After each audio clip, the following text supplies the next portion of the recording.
এত ওয়াজ মাহফিল হওয়ার পর কাপড় আড়ুর উপরে আছে। তাহলে ভাইজান বুঝা গেল হায়াত মৌতের মালিক কে? জোরে কোন আল্লাহ তাআলা। যাওয়া লাগবে, থাকতে আসি যাই। কথা কোন ঠিক কি না? আমি বলতে চেয়েছিলাম আমরা নবী রাসূল পাইলাম না, আমাদেরকে দ্বীনের পথে রাখলো কে? একমাত্র আল্লাহ।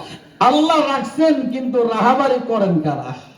নাইবে পয়গম্বর, আলেম ওলামারা। কথা কোন ঠিক কি না? আমি একটা দৃষ্টান্ত দিয়াই ইনশাআল্লাহ ধারাবাহিক তাফসীরের দিকে আগাবো। আপনাদের কি কষ্ট হচ্ছে? বিরক্তি ভাব আসছে? আমলের নিয়তে শুনুন। কিছু হোক বা না হোক, আমাদের নিঃশ্বাসগুলির মূল্য আল্লাহ কিয়ামতের ময়দানে ধরে নেবেন হযরত সুলাইমান পয়গম্বরের রাজতত্ত্বের চাইতেও বেশি। আর একটু জোরে বলুন ভাইজান। আদম আলাইহিস সালাম 1000 বছর হায়াত পাইছে। কত বছর? 1000 বছর হায়াত পাইছেন। মাগরিবের টাইমে ইন্তেকাল হয়ে গেল, এশারের সময় দাফন কাফন হলো।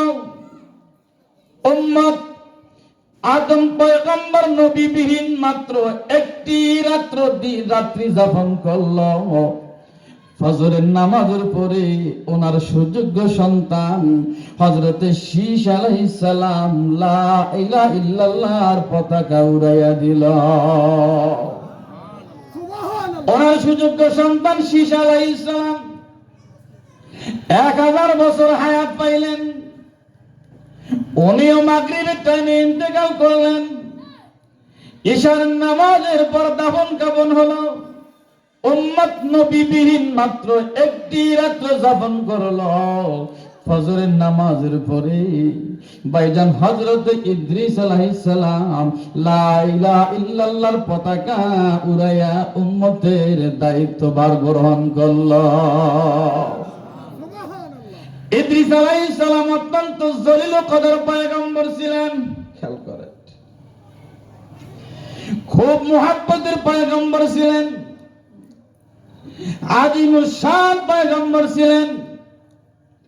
ইদ্রিস আলাইহিস সালাতু ওয়াস সালাম সারা দিন রোজা রাখতেন, রাতের বেলা ইবাদত বندگی করে কাটায়া দিতেন। ও আমার ভাইরা, ও আমার বাবাজিরা, আল্লাহ রাব্বুল আলামিন একদিন হযরত ইদ্রিস আলাইহিস সালামের উপরে এই মর্মে ওহী নাযিল করলেন, ইদ্রিস রে, আপনি আমার ভালো নবী, ভালো পয়গম্বর, আমি আপনার উপর খুশি, আমি আপনার উপর রাজি। আপনি সারা দিন রোজা রাখেন, রাত্রি বেলা ইবাদত বندگی করে কাটায়া দেন। এই জন্য আমি আল্লাহ রাব্বুল আলামিন আপনার উপর রাজি আর খুশি। আল্লাহ রাব্বুল আলামিন খুশি হইয়া একটা কথা বললেন, ও ইদ্রিস রে, সারা জগতের মানুষগুলো সারাদিন যা না আমল করবে, মাগরিবের টাইমে তোমার আমল নামার মধ্যে ওই পরিমাণ না আমল জমা হয়ে যাবে। জোরে কোন সুবহানাল্লাহ। কি কোন খুশির কথা না? খুশির কথা। তাম পৃথিবীর মানুষগুলো যা না আমল করবে, মাগরিবের টাইমে তোমার আমল নামার মধ্যে সমপরিমাণ না আমল জমা হয়ে যাবে। ভাইজান ইদ্রিস আলাইহিস সালাম খুশি হয়ে গেলেন, অত্যন্ত খুশি হলাম। কিতাবের মধ্যে লেখেন, ইদ্রিস আলাইহিস সালামের সঙ্গে আসমানের এক ফেরেশতার বন্ধুত্ব ছিল খুব ভালো। ওই ফেরেশতা মাঝে মধ্যে আগমন করতেন ইদ্রিস নবীর বাড়িতে। ইদ্রিস আলাইহিস সালাম একদিন ডেকে বলে, বন্ধু রে, আপনি উপরের বন্ধু, আমি নিচের বন্ধু। আমি নিচের বন্ধু ইদ্রিস, আপনি উপরে বন্ধু ফেরেশতা। আপনি কি পারেন না বন্ধু হয়ে বন্ধুর উপকার করার জন্য? আসমানের ফেরেশতা বন্ধু ডেকে বল, বন্ধু রে, অবশ্যই আপনার উপকার করতে চাই। আপনি বলুন না কি উপকার করব।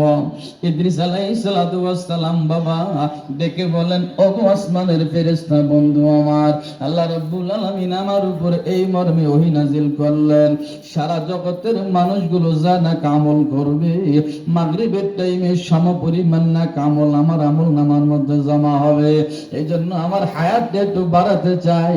হায়াতটা যদি বাড়াইতে পারতাম আমার আমলনামার মধ্যে প্রচুর পরিমাণ নেক আমল জমা হতো।